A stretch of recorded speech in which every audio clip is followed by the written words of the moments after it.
Welcome to Samba Samba. Enjoy the video. You start by confirming your Android version and picking a reputable VPN service. This matters for protocol support and security.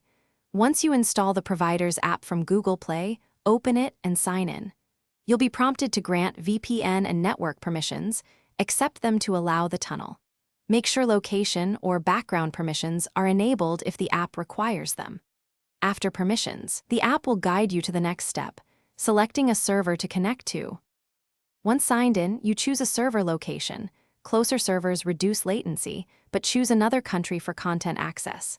Next, pick a protocol. WireGuard usually provides faster, modern encryption, while OpenVPN may be more compatible.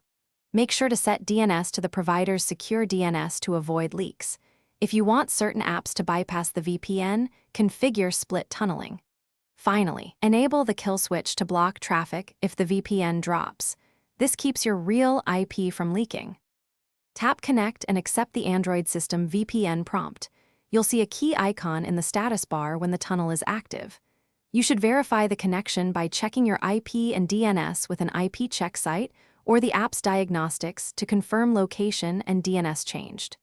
To finish, enable AutoConnect for untrusted Wi-Fi and set reconnection rules.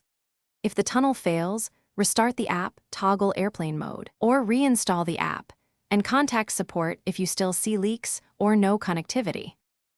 Thanks for watching. Consider subscribing if we helped you.